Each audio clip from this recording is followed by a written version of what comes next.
Good evening. Did you like that? Yes. Yeah? Okay. Well, I understand, Brother Al, I want you to wait for just a minute, please. This is my good friend, Agniresha. Please give him that. However, he was born as Al Barrow, if you don't mind, but he has been initiated, and I am Mama Edie Armstrong. And the song that we just did for you is a welcome song that comes from Nigeria, West Africa. And in this part of the song, there are really only 3 words. And so I want to see if you all can sing that song with me. Do you think they can do it? You think they can do it? Wow. Let's see. Do you think you can do it? Yeah. Well, all right now, I like that. So all I have to do is teach you the words, right? The first word is funga. Everybody please say funga. Funga.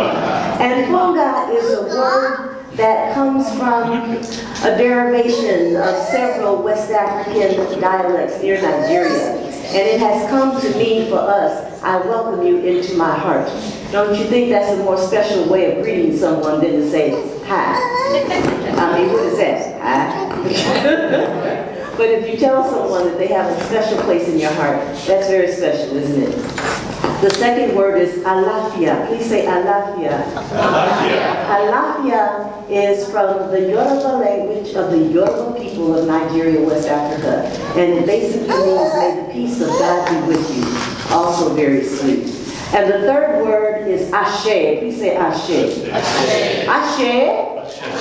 Ashe. All right. And ashe is like saying amen. I want you to sing that song with me. I'll sing a line and you'll sing a line and I'll sing a line and you'll sing a line and I. Oh, you got it, right? Okay, so here we go. My turn first. Bonga, alafia, ashe, ashe. Your turn.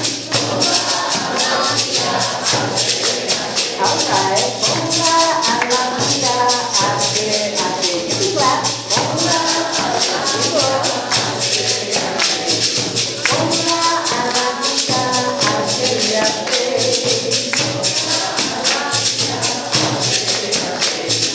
Bonga, alafia, ashe, ashe.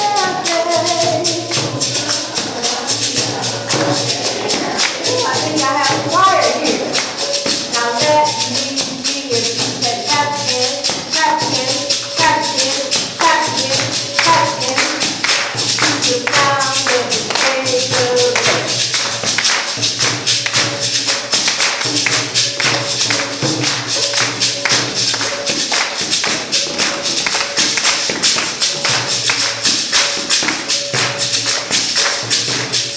And the second is made from a gourd, cousin to the pumpkin and squash. And among the people of Nigeria and other places in West Africa who use this gourd as an instrument, they see the round shape of it, the bowl of it, as representing the womb of woman, that place that carries life. And the beads are the seeds that when the seeds and the womb come together, they bring forth new life. And every day, when we look into each other's eyes, when we greet each other, it's an opportunity to plant another seed of new life, isn't it? Now at this point you can say Ashe. So I'm going to use this to move into my first story. And this is a story about a farmer and an animal where part of his body makes a sound, something like this. Oh, it was a cold, cold day. And it was so cold, the ground was all frosty and covered with snow, sparkling under the sunlight. It was so cold, old farmer had on his great, big, thick overcoat. And as he was going along down the road, he came to a place where he saw a snake lying there. But he didn't move. And so he went and he kind of tapped the snake with his foot a little bit, and the snake kind of did like that. He said, oh, that snake isn't dead. He wasn't moving. He thought he might have been dead. He said, he's not dead. He's just cold. He's so cold he can barely move, poor thing. Let me pick him up and put him inside my coat so he can get nice and warm and thaw out and going back home to his family. Now I ask you, would you necessarily pick up a snake and put him inside your coat? No. Not usually. Well, the farmer was just being a kind and neighborly person, and so he continued down the road. But then that old snake got to wiggling a little bit more, and he kind of tickled the farmer. He said, he said, snake stop. He said, that's it. He said, are you ready to come up and go back home to your family? But old snake was still so cold, he couldn't speak. And so the farmer continued down the road. But then, old snake started wiggling a little bit more. And the farmer said, he said, snake, he said, snake, stop, that tickles. He said, are you ready to come up yet and go back home to your family? Well, at that point, old snake popped up that head and looked at the farmer and said, oh no, please, not just yet. I'm still so cold. And the farmer said, well, all right then, you can stay inside my coat just a little bit longer, but now if you're gonna stay inside my coat and have me be your friend, have me take care of you, you're gonna have to promise me one thing. And old snake said, yes. And what might that be? I think you were there. The farmer said, you gotta say that you won't bite me. And old snake looked at him and said, oh no, I won't bite you. And so the farmer said, well, all right then. And he continued down the road, but his song was a little bit different. Do-do-do, do-do-do, do-do-do, do-do. Well, then all of a sudden, that snake got to wiggling and wiggling and wiggling and wiggling, and the farmer jumped straight up in the air and he said, whoa, snake, stop. He said, now look, you've got to be ready to come up now and go back home to your family. Well, old snake popped up that head and looked at the farmer and he said, oh yes, I'm quite ready. But first, there's one thing I must do. And the farmer said, well, what is that? And the farmer looked at that snake, and the snake looked at the farmer, and pow, that snake bit the farmer on the neck. And he screamed in pain and said, snake, why? Why did you do that? Why did you bite me? You promised me, you gave me a word that if I brought you close to me, if I took care of you, if I was your friend, you promised you wouldn't hurt me. I don't understand. Why did you tell that story? Then the snake said, farmer, now farmer, you see, there's one thing you gotta learn. You see, you gotta learn to pay attention to the nature of a thing. I mean, if you know that there's someone who lies all the time, why are you going to believe them, Mama? And if you know that there are people who are always putting somebody down, never lifting anybody up, sometimes even just to be with them is likely to get you in trouble. Why? I say, why are you going to be with them, Mama? You got to pay attention to the nature of the thing. I mean, you knew I was a snake when you picked me up. And that's the story of the farmer and the snake. He looks like he's in danger, but we know that there are other snakes as well. We even know that there is a very special snake from Vedic scriptures, from Vedic spirituality. And so the way we perceive things, even the way we perceive people, can be very, very important. And sometimes these people who come into our lives and hurt us, sometimes depending upon what happened, that pain can last a long, long time, can't it? Yeah. But enter laughter. And the MANDI Theater and its director, Mrs. Sharma, and the performers have all welcomed us here today to enjoy an afternoon of fun and laughter. Isn't it wonderful? Let's give them an applause. But in order to really, really appreciate laughter, I think sometimes we need to take a moment and think about why laughter is so important.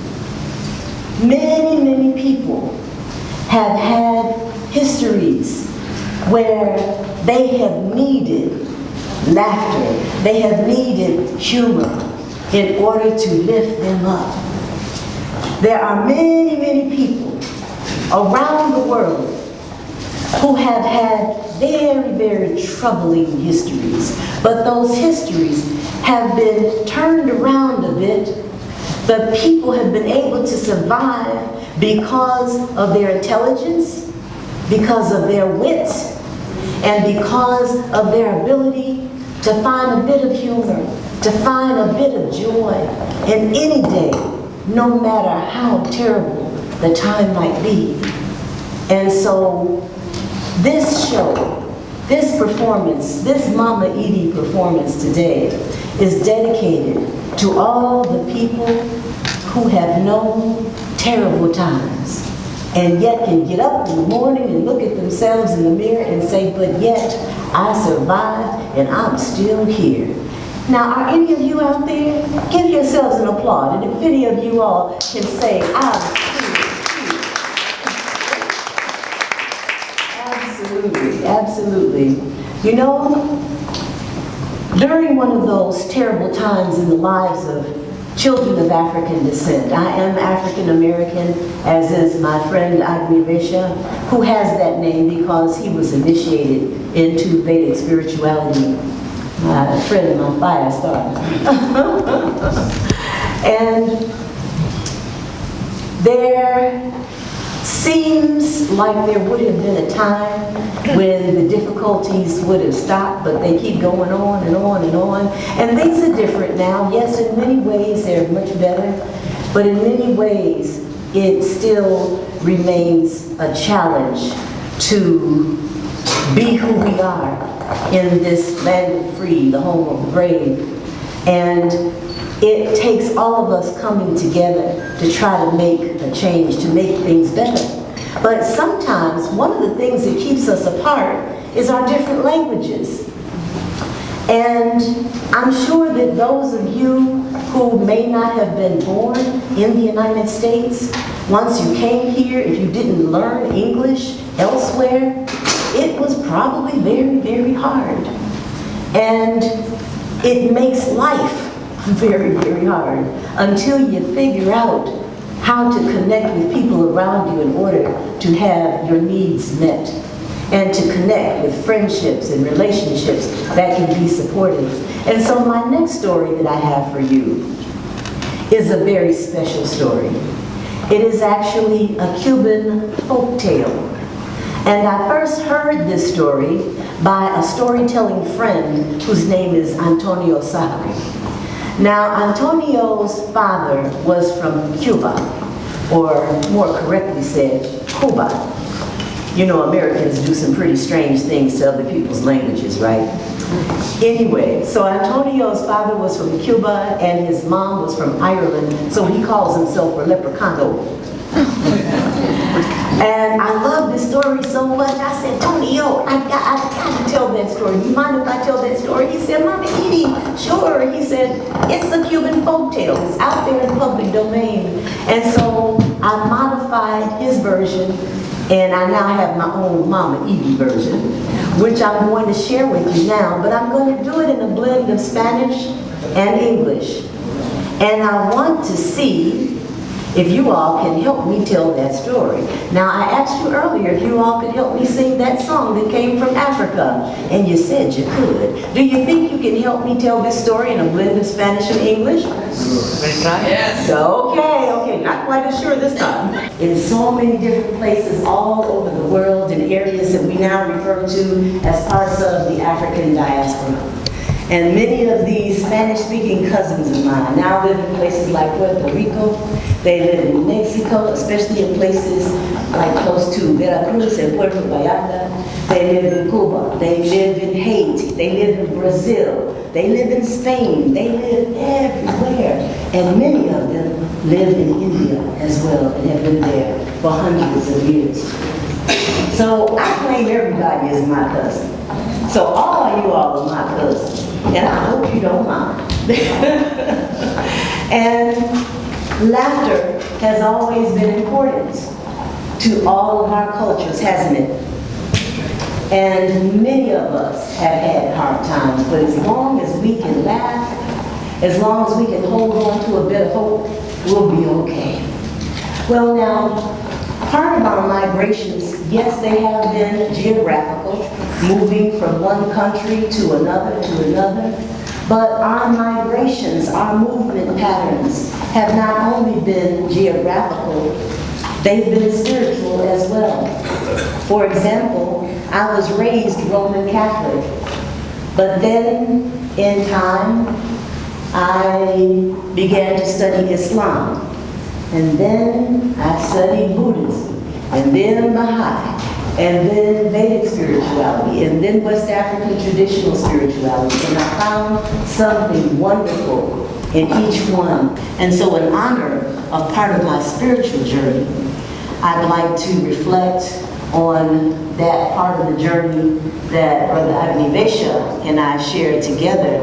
I think my studies of Hinduism started after yours, and mine started in like 1979. Don't tell anybody, I'm only 45. So there is a song that reflects on teachings from the Bhagavad Gita that many of you are very likely aware of, and it talks about a banyan tree.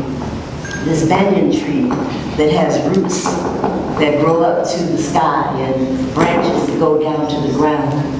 And within all of this discussion about the banyan tree, we are reminded of the importance of not falling prey to Maya or illusion, to learn to see a thing for what it is, and to honor that truth, to honor the absolute truth.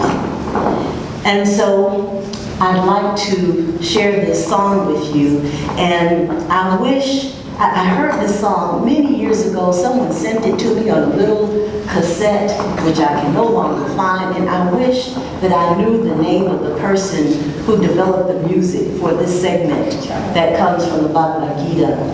So if ever he hears it, I hope he knows that I'm singing it with the greatest of respect.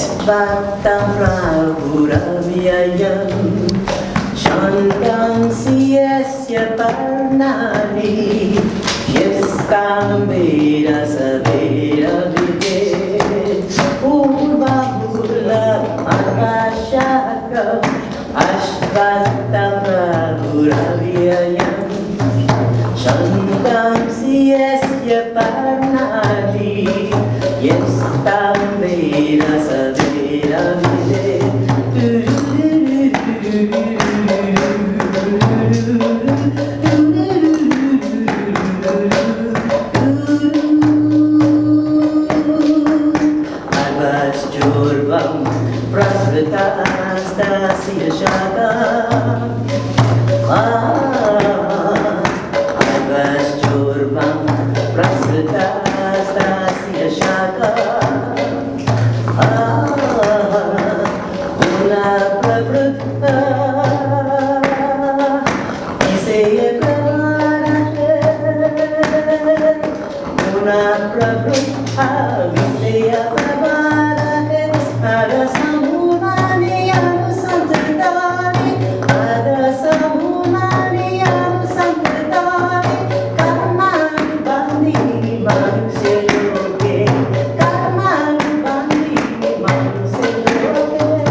Once upon a time, there was a family of little mice. There you go. See, you're off already.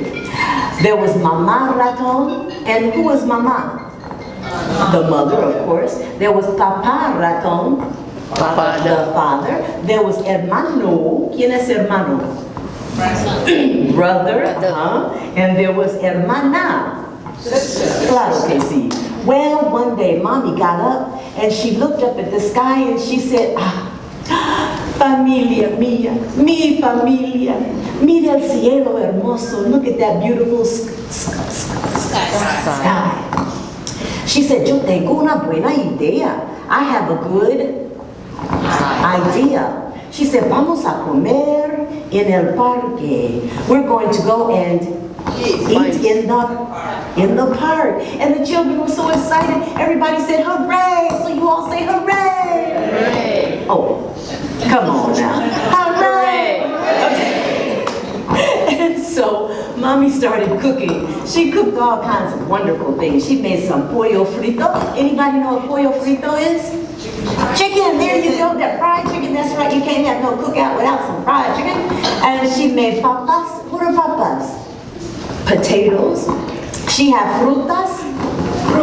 Of course. She had all kinds of good stuff. She packed up everything and she put it into a big canasta, a big basket. But Papi came along and he looked down at the canasta. He said, ay, he said, that's going to be tan pesada. It's going to be so heavy. He said, pero no te preocupes, don't worry about it, porque mira mis músculos grandes. Look at my great big, and Mommy said, oh, Papi, go on. And so Papi came along, he picked up the canasta, and off to the park they went. Well, Mommy found a beautiful space, a big, beautiful open meadow, and she took a blanket, and she laid it down, and she spread it all out. So I want you all to take your blanket and spread it out for me. I can see. Come on, spread out your blanket.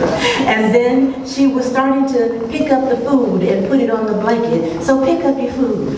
She picked up the food and put it on the blanket. Picked up the food and put it on the blanket. Picked up the food and put it on the blanket. She picked up the food and put it on the blanket. She picked up the food and put it on the blanket. And then she said, estamos listos. We're ready.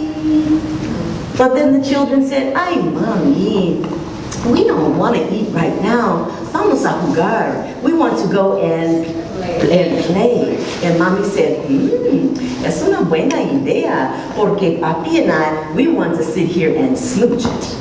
Smooch. The kids said, ew, mommy, papi, we're out of here. And so they ran on off to play. Well, they went to another area. They found their own lovely meadow. They started playing spin around and spin around and spin around, and whoop, they fell down. But then they got up and they started playing football, or what many of us call soccer. But then Hermana started getting a little bit of a quease in her stomach. And she said, hermano, he said, sí. She said, yo tengo hambre. I'm feeling kind of hungry. And so he said, yeah, y yo también, me too. And so she said, well, let's go and see if la comida está lista. Let's go see if the food is ready. Let's go see if the food is ready for us. And so they did. They went off to find mommy and papi, but when they got back there, guess what they were doing? They were still smooching. They were like, oh, yuck, mommy, papi, we're out of here again. So they left again, but this time they went to another area where there was a big tall fence, and they started playing and playing and playing. But then Hermana said to hermano, she said, hermano, he said, sí. She said, yo creo que el señor Gato vive aquí. I think that Mr. Cat lives here. And hermano said, he said, no te preocupes, don't worry about it. Yo no tengo miedo del gato. I ain't scared of no cat. She said, well, me neither. So they played and played, played and played. They played and played, played and played. But then guess who came along? Señor Gato. Da-doo, da-doo, da-doo, da-doo, da-doo, da-doo. Oh, Lord, have mercy. There he was, Señor Gato, with those great big ojos verdes, those great big green eyes, and those great big dientes grandes, great big teeth. There you go. And so the children looked up at him and they said, hola, gato. Pero no dijo nada. He didn't say anything. So again they said, hola, gato. But he still didn't say anything. They got insulted. They said, gato, hola. He still didn't say anything. So they decided to tease him. And they said, gato, gato, gato, gato, gato, gato, gato, gato, gato, gato. Do you think he liked that? No. Not one bit. And that cat jumped down off of the fence and began running and chasing after the children, corriendo, corriendo, corriendo, and they were calling, Mami, Papi, ayúdanos, ayúdanos, help us, help us, help us. Boogity, boogity, boogity, boogity. They were running, running, running. And when they finally got back to where Mommy and Papi were, guess what they were doing? They were still smooching. They were like, Mami, Papi, mira, el gato está aquí. Mami said, ay, Papi, what are we going to do? Papi said, no te preocupes. Don't worry about it. Yo no tengo miedo del gato. I ain't scared of no cat. She said, okay, then do something. And he did. Do you know what Papi did? He ran and hid behind his wife. Yes, he did. Hermana ran back there. Hermano ran back there. She said, what are you guys doing, Papi? What are you doing? He said, well, I don't know what to do. And so there was the cat getting cerca y más cerca, closer and closer, until he was right there in Mommy's face. And she said, ay, Dios mío, what am I going to do? But she looked at that cat dead in his eyes. And with everything she had inside, she looked at him and said,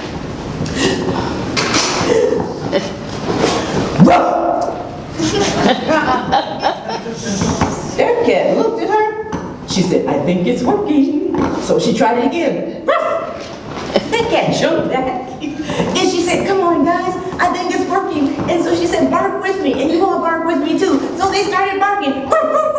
Let me hear you. Oh my goodness, they were barking and barking and barking and barking. That cat took off running so fast, the little mouse family fell out laughing. And then when the cat was gone, They finished up their meal and they began to pack up, and it was time to go home.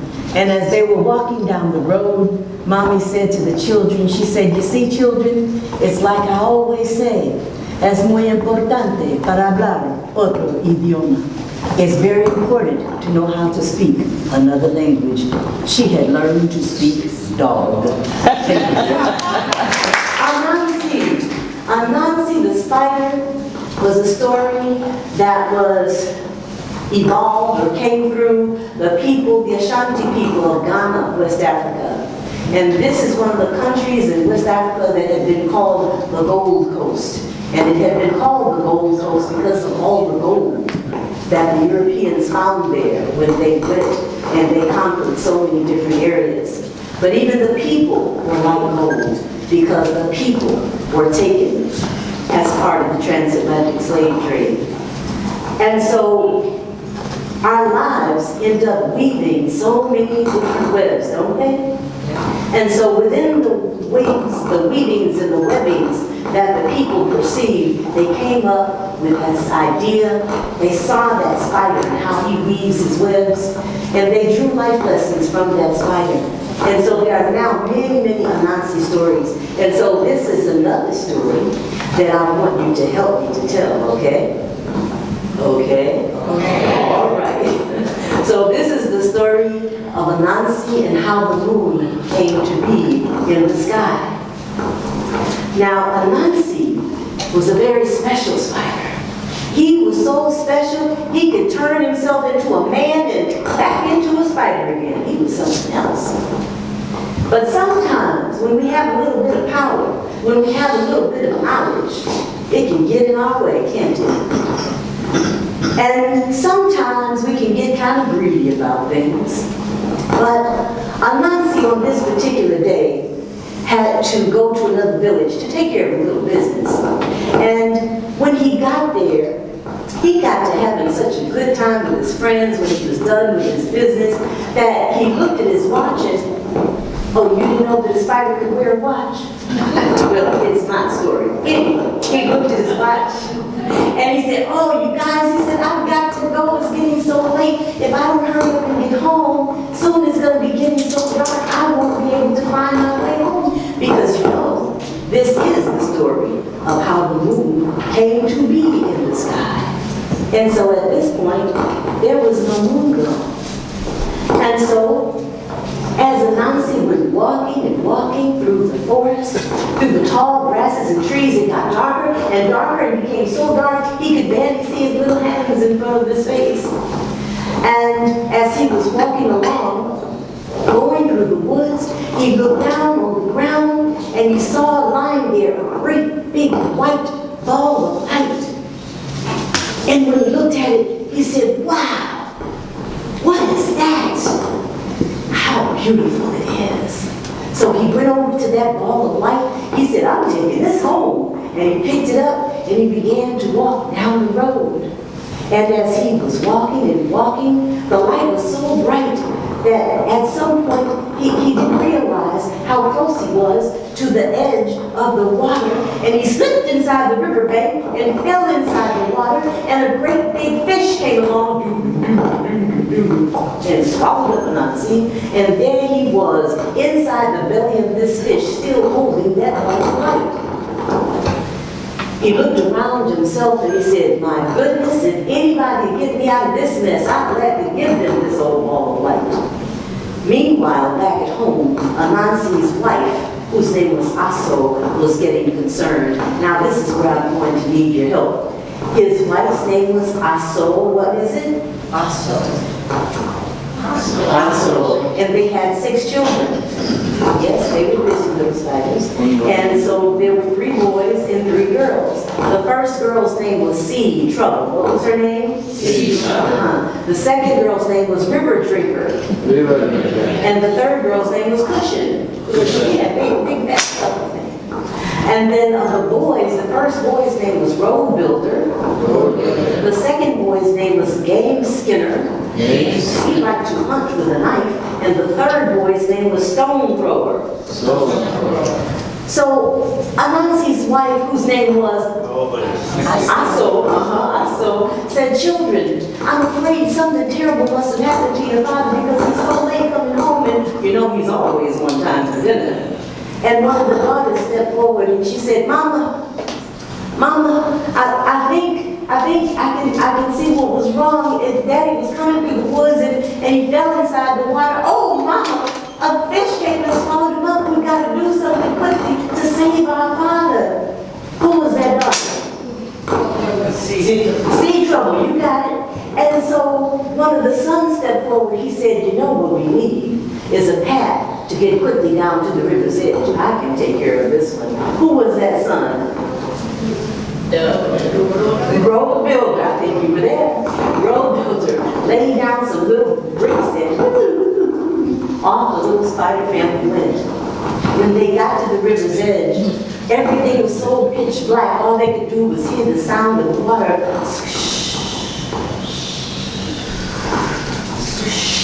against the shore. But then one of the daughters stepped forward and she said, you know, it's just too much water out here. I have got to move some of this water out of the way. And so she decided that that's what she was going to do. Who do you think that daughter was? River drinker. She stuck her lips inside that water and went and sat down. Then one of the sons came forward. He looked out into the now dry riverbed. He looked towards the dark horizon, and he thought he saw the shadow of a fish jumping up and down, jumping up and down. He said, I bet that's the fish that got our father. I'm going to take my knife and go in there and cut him out. Who was that son?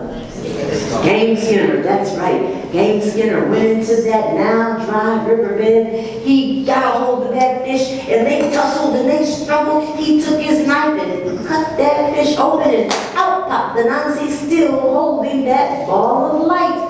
Oh my goodness, when he saw his son and when he looked up on the hill and saw his family, he was so happy. He was just going over there, still carrying that ball of light, when all of a sudden a great big bird came flying from out of the sky, swooped down, picked up Anansi, and began to fly away. Oh no! One of his sons came along. He looked up in the sky. He said, I'm going to get that bird. I'm going to get that bird. Who do you think that son was? Now you know it. Stone thrower picked up a big old rock, put it in his slingshot, pulled it back, and said, knocked that bird upside the head, and Anansi came falling, but he was going to hurt himself. Who was the daughter who came to break his fall? Cushion, she said, I got him. And Anansi landed gently upon the back of his child. Lord have mercy. He was so happy and so relieved. He looked up and when he saw his family, he said, my. He said, I am so glad to see you guys. And he said, but you know, and you come and you help me out, but I'm a little confused. Because ever since you were small, you argued and you fussed and you thought about your differences. Sea Trouble thought she was the only one who could see the way things really were. Road Builder thought that he was the only one with the intelligence to know how to make a way. You always argued, you fussed and you fought about your differences, but look at you now. You've used your differences as your very source of strength. Yeah. And with it, you saved my life. And I'm so proud, and I'm so grateful. But I still have a problem. Because I had promised that whoever got me out of this fix, I'd give them this ball of light. The ball helped me now, and now I don't know what to do. And so Anansi's wife, whose name was Aso, said, let's go and pray to the sky god. And so he did. He said, Father Sky God, tell me what to do. I want to reward everyone for helping me out this way, but I don't know what to do. And the sky god said, Anansi, you know, there's always a voice like that, right? Anansi, because you came to me, your father, in your time of need, I'm going to help you out with this. You take that ball of light and toss it on up here to me, and I'll put it in a place where everybody can enjoy its light. And so all the members of the spider family, they came together, and together they lifted that light into the sky. What I want to ask you, if you will, to do now is to please stand and hold the hand of someone beside you. Please stand and hold the hand of someone beside you, because we're going to lift our light up into the sky. On my count of 3, please stand. Please stand. Those of you who can, if it's not to accuse you of being less than what you are, I want you to take a moment now, go inside and find that light, and we're going to lift that light up into the sky. Here we go on the count of 3. 1, 2, 3. They lifted that ball of light up into the sky. And it got stuck there. It got stuck there. And they started calling it the moon. But then, as Anansi and his family were going home that night, as they were going home that night, a light and gentle rain began to fall. And for the first time, they saw a moon glow dancing on the raindrops. Such a beautiful and peaceful way to go. So I share that story with you to remind you that we've all got a light inside. Every now and then we might misplace it, forget that it's there, but it's there. So take a moment at those moments in your lives. Think about Anansi the spider from Ghana, West Africa, and let your light shine. Thank you.